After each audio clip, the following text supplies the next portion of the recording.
those GT500 cars on the start and finish, and the lights go green. We're racing here at Suzuka, 51 laps to go, and it's the pole-sitting car, the champions, who lead down into turn one. I think there was a realised Nissan getting very, very in and amongst it on the exit of turn two. Quite a few cars going around the outside as we have the split screen, and the GT300 cars will still in that warm-up phase, if you like, not really that competitive down into turn one in terms of fighting each other side by side.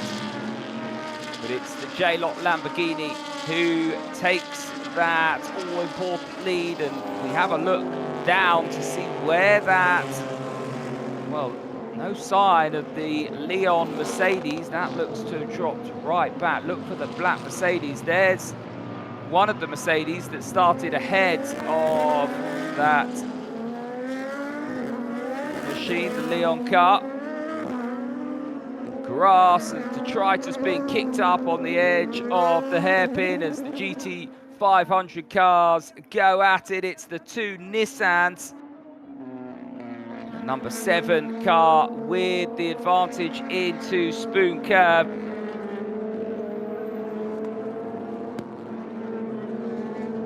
That has been pretty much a textbook start for the championship leaders. There they are.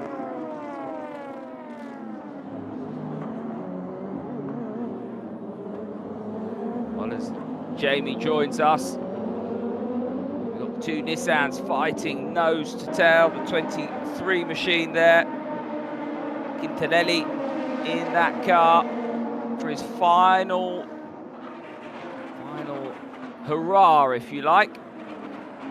Not the most straightforward of starts there for the Leon car, but it has held position, 10th position for Takura Shinohara in that car. As you see, Daiki Sasaki trying everything to keep Natsu Sakaguchi behind him, and there's a place gained for Tomonobu Fuji in that D-Station Aston. So a tricky start for Leon here. They can't afford to make any mistakes or sustain damage, but they certainly can't afford to be going backwards either if they want to beat JLOC to this championship. Yes, they have dropped a position, as you say, that Aston Martin has got up. Quintanelli aboard that car, and there's a big move for position. The keeper car there being passed. And the Toyota's going at it. That's going to have compromised that Wed Sport machine. Yeah, Yuji Kinomoto on board that. Mitsunori Takaboshi gets the move done for 6th place now. So there's a Yokohama shod Toyota.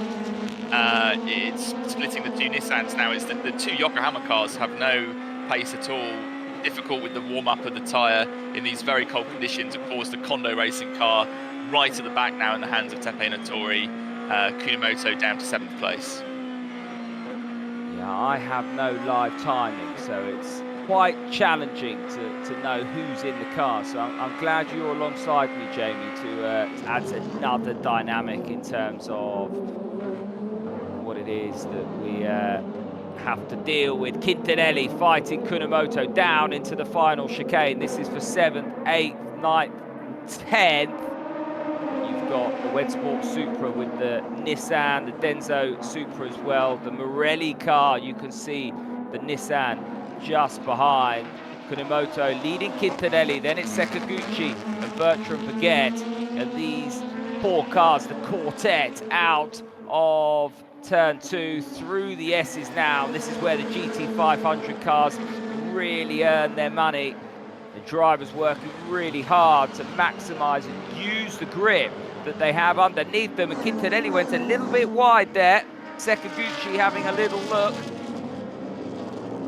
We see the battle continue. I think Sakaguchi has lost the spot there. But this is further up the field. This is right at the front. It's still that championship lead car. As we see Quintanelli. And you can see see there, Quintarelli and Sekiguchi have both cleared Kunimoto. Baguette trying to do likewise now as well. So it's going from bad to worse for the Yokohama Shod cars. The Bando car down now to 9th position, and just no tyre warm-up. They were good. They were good once they were up to temperature in qualifying, but actually getting up to temperature in the first place. And this is how the move was done, I think. No, Quintarelli's already passed here, so we're going to see Sekiguchi potentially go through. Baguette having a moment there through 130R, kicking up a bit of dust on his way out. But that was Sekiguchi outdoing Kunimoto on the brakes there, I think. So Quintarelli got the move done into 130R. So I guess Kunimoto was very much compromised on the run to the chicane. So that gave Sekiguchi the opportunity he needed, leaving. And look at this pack as well. Izawa under huge pressure. Natori's actually managed to get back ahead of Ishiura somewhere along the way, and he's getting the slipstream from Izawa, and he's making full use of that to pass Giuliano Alesi. So Natori on the comeback trail here. Can he get another one for the price of 2? He certainly can. Great move there by Tepe Natori. Yeah, Natori there, very, very aggressive into the second element of turn 1. I think Giuliano Alesi got bought, or he looked like he got bought. Couldn't find a way through. That allowed for Natori to get the run, but certainly had to work hard then to make 2 passes, essentially, in what is one stretch of track. Right, the Gainer machine is on the move. So is the Leon Pyramid car. What has happened? Has they got a problem there in that realised Nissan? Clearly something untoward with that 56 machine that was the, don't forget, that set the new record lap in GT300 yesterday in the hands of JP D'Oliveira. Yeah, that was super fast. JP D'Oliveira doing a fantastic job. And now that has all unravelled as we see the green brake car. Nanaka on the inside of, just push wide, the Good Smile Mercedes.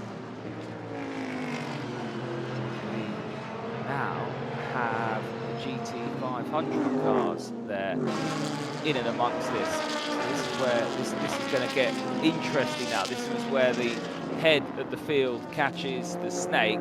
So you're going to have all the GT500 cars that are very closely matched, battling for position with a lot of the front runners in GT300, and for Sasaki there, the realised car into the garage, and that's not a good sign at all, because that's 3 DS's and don't quite know. And just as I say that, we have a Metalive Lamborghini Sakaguchi off at Degner 1, and I wonder what has happened there. There was another car going through the gravel. Yeah, look, there's a GT500 car in and amongst that. And that's exactly what I was just talking about. As these GT300 cars try and drive their own race, all of a sudden you have a GT500 car up the inside.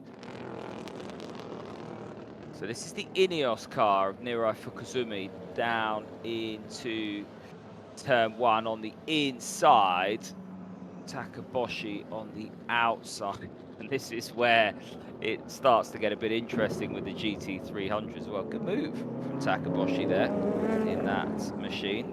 Now ahead of the Good Smile Mercedes, and out front Fukuzumi blocking those front tyres, trying to go around the outside of the Astemo car of Sugakoshi.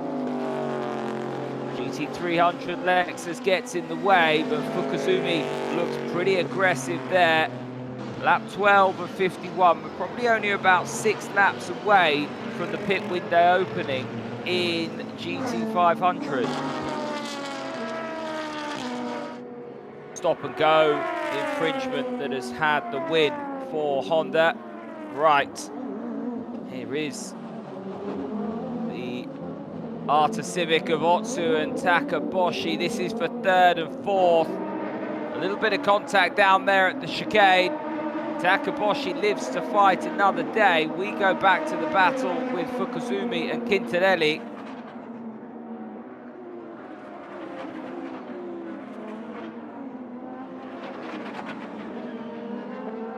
Hear the titanium skids on that Nissan as the car touches the ground all the way through that first corner. So not something we usually hear about, but that's what they were under investigation for. The stewards ruled it was not worthy of a penalty. And look at Quintarelli all over the back of Fukuzumi going to the outside of the chicane. And that's a great move from Quintarelli all the way around the outside of Fukuzumi in the first element of the chicane. And here's a replay. I think, oh no, Otsu's going to get balked by the RQ's Mercedes, and Takaboshi's through like a flash, and Tsukoshi almost getting in on the action as well in there in P5. Well, that's indicative of what we've seen from Takaboshi the whole race so far. The Muta Racing Toyota's got clean air now. What's happened to the Subaru? Well, it's been passed. Finally, that is a move for position as Taira gets through and look, puts a lot of clean air, unless the Subaru's pitted. The Nissan is in as well. What a opening first 18 laps for Takaboshi. Miyake will take over. Quintarelli is out of his car for the final time in his Super GT career. What an emotional moment. He'll know just what that means. He's had a fantastic opening stint as well. He hands over to Katsumasa Chio. Had a message from Jesse Young on X. Saying good afternoon from Australia, 3 p.m. rooting for Chio and Quintarelli in his final Super GT race. Yeah, you just cannot defend from the undercut here. Even if you've just gone 1 lap longer, it's just impossible. You've got nothing in your armour. It's a bit like driving in the wet, and more and more you'll see the spectrum between the drivers and their performance on their out laps.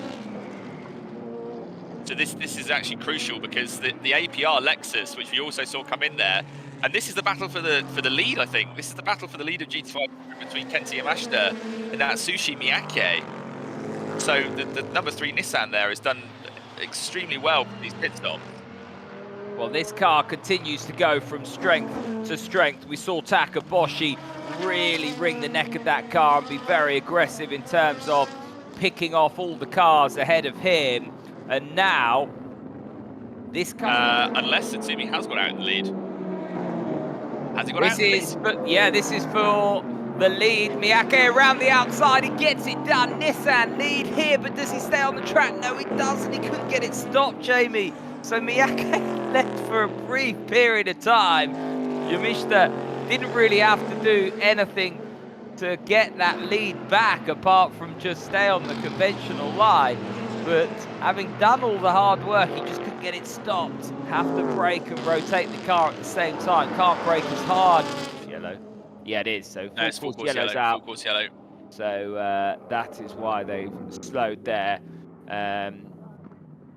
This car's continuing to recover. Well, it's not going to be out for long, because that's now into a safe spot. And there's no cars that left to pit, so there was nobody that was in a position to take advantage of that full course yellow from a strategy point of view. So the first one we had early in the race came too early to help anybody, and this one's come too late because every single car in the field has made its mandatory pit stop. So quite why we're still under full course yellow, given that the object of danger is already taken care of itself. I'm not entirely sure. Yeah, because well, let's see what happens now when it goes green. It's got to go green any moment now, surely. Yeah, oh no, look! What has happened here for Miyake? I can't believe what I'm watching. Just opens the throttle out of Degner 2, and Miyake has thrown all that good work away, Takaboshi's good work, his good work, and that was just, I don't think pressure from behind, but it was just where he was coming out of the Degner. He just dropped the throttle because it went on fire. That is the unfortunate, yeah, that is the unfortunate impression that you get, and this is the number 4 Mercedes with the Subaru behind, so is this a change of position? It looks like it is. And the D-Station Aston is also cleared. Here comes the Lamborghini. This is where it's good. And he's right up behind Kotaka. They've lost a bit of time letting those GT500 cars through on the lead car. But right now, Kagura just needs to use the horsepower. of that GT3 Lamborghini, and here he is, and he's going to try and thread the eye through a needle, and he's up the inside of Kotaka. This is going to be for second place, Jamie. He's got the move done, and that is where the Lamborghini is strong, in a straight line. So now it's just a straight fight to get to the lead car, and look at that, all smiles in the JLOC garage. It's not just for the race win, this is for the championship. That's a huge amount of carbon fibre, Jamie, that's just come off, and that could be a gain of Nissan there. Tsutsui is going to make this very difficult, and well he might. It's not just for the race win, it's for the championship, but Kaguri with the switchback. Tsutsui now will have to defend the inside line. He gets very squirrely, that's it. That's all it took. Just compromised on his line, and Kaguri hits the front here at Suzuka, and that has huge connotations, not just for the race win, but for the championship. Their first possible championship in 31 seasons. And this is a change for third position. We didn't see this. We're going to get a replay of it now. Kazuki Hiramine going around the outside of Naoki Yamamoto. You don't see that every day. Great move by Hiramine to try and give the Morelli liveried Impul Nissan one final visit to the podium, and that was a brilliant move by Hiramine. Don't forget, he was really balked yesterday by pride within the Honda stable. You always want to be the top dog. It looks like the 100 car will finish as the top, almost certainly will finish as the top Honda in the championship, I think. Yeah, definitely. But it's going the wrong way, and you know, will that Arta car, will Red go through that fight? Had enough in the armory to challenge the cars around them, the Lexus and the Toyota. As we see one of the GT300 cars running wide at 130R. Well, they didn't stop. They brought themselves into contention. I say they didn't stop. They did stop. They didn't change tyres at the stop, is what I meant to say. Kaguri and the JLOC Lamborghini, well, they did. They held their nerve, and they've had the performance to claw back the deficit after the pit stop. Pass the cars they needed to pass, do what they needed to do on the track, and that has put them into the position they now find themselves in, and that is chasing down their... And the 36, yeah, the Toyota team has been so consistent all year. They've not always been the quickest car, and of course with the success ballast and everything, they've rarely been the quickest car, you would say. But when they have had the best cut, when they have had the no success rate here in the opening race, as we see the battle continuing between Miyake and Oshima. Miyake's not really pushed on, has he, since that spin? I wonder if he did damage the tyres in the process there. But as Oshima having a look, but can't quite make the move. Stick there, but the 36 crew have just been so consistent. Done it now. Oh, Miyake putting a wheel wrong there, and that's allowed Oshima through. Just had to get out the throttle. That was the problem. Compromised in the chicane, went a little bit wide, had to get out the throttle. That was enough for Kaz Oshima to take advantage. So Miyake just starting to drop off the pace now with 4 laps to go.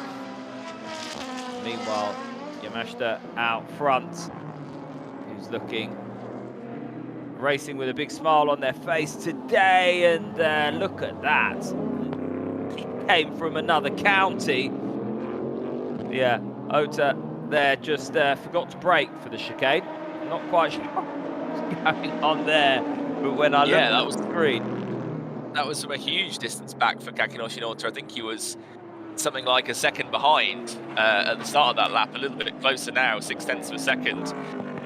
But so that gap has come back down again. Yamashita's not got this one quite under lock and key yet. And it's going to be the Tom's Toyota in Honda's back garden who hold on for a picture-perfect weekend. Yamashita across the line to win the season finale here at Suzuka. They qualified on pole, they win the race. They are GT500 champions. And what a season it has been for them. And what a finale it has been here at Suzuka. All eyes now turn to the JLOC Lamborghini. It's going to be JLOC's first GT300 title for Motojima and Kagure. 31 years in the making for this team. They've had to do it the hard way, but they've won 4 races this year, and that is going to be enough for what is going to be a hugely memorable moment, not just for the drivers, but for the team. And JLOC are champions in GT300. Kagure adds to his 2010 GT500 title. He's now won in both classes. First time a team has won 4 races in GT300 since 1998. They are the champions. And that was a race that had just about everything in terms of not just the anticipation of who we were going to see crowned champion, but in terms of all the ingredients that go into what was a spectacular affair. Dom's dominant, JLOC triumphant, and that was a fantastic way to finish what has been a fantastic year, Jamie. Yeah, hugely deserving for JLOC. The team founded by Isao Noritake, huge fan of Lamborghini. These 2 drivers, the ex-Honda GT500 driver, Kagure, as you mentioned, the champion alongside Loic Duval back in 2010. Yeah, and this season's really been about the resurgence of FIA GT3 cars, you know, with the top 2 in the championship both being FIA GT3 cars.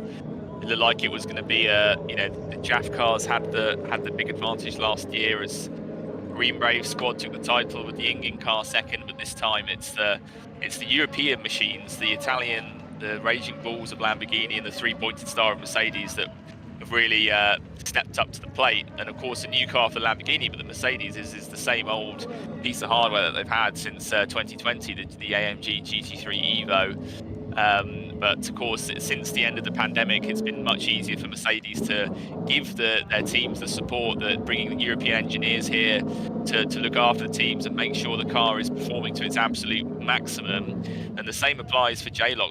They've got members of the Italian mothership embedded in that team, and I'm sure that makes a big difference to them. So perhaps that's one of the reasons why we're seeing. Well, it was Toms ahead of Astemo. They finished first and second in the end. There was plenty of battling further back as the race unfolded. Takaboshi in the Entera Motul Nissan was the one to keep an eye on as he brought that number 3 car to the front. In GT300, it was the Lamborghini, the JLOC Lamborghini, that dominated from start to finish, but they didn't have it all their own way. Had to battle through in the end to take the win. This was our only full course yellow. Degner won. Contact with one of the GT500 cars. Ronnie Quintanelli going around the outside of Fukuzumi, enjoying his last stint in a Super GT car. What a send-off for the Italian. Leon Pyramid car, the Mercedes, couldn't take tyres in the pit stop. One of a whole host of GT300 class cars who didn't take tyres as Quintanelli gets out of his Nissan for the very last time. Lamborghini would take rear tyres only, and that meant they would have to battle their way back to the front. Toyota and, of course, the Lexus, the 2 cars ahead of them. The second full course yellow would come out, and that would be the end of Miyake's chance and Nissan's chance of winning the race here today. They would spin out Degner 2, spend the rest of the race trying to recover from 6th place. The battle for GT300 class honours and the championship was raging. Kagure fought his way past the Lexus and then the Toyota. Toms would take the checkered flag. Yamashita and Tsuboi champions with the JLOC Lamborghini in GT300 doing the same. They won the race from pole position, and they took the championship, their first championship in 31 years with it.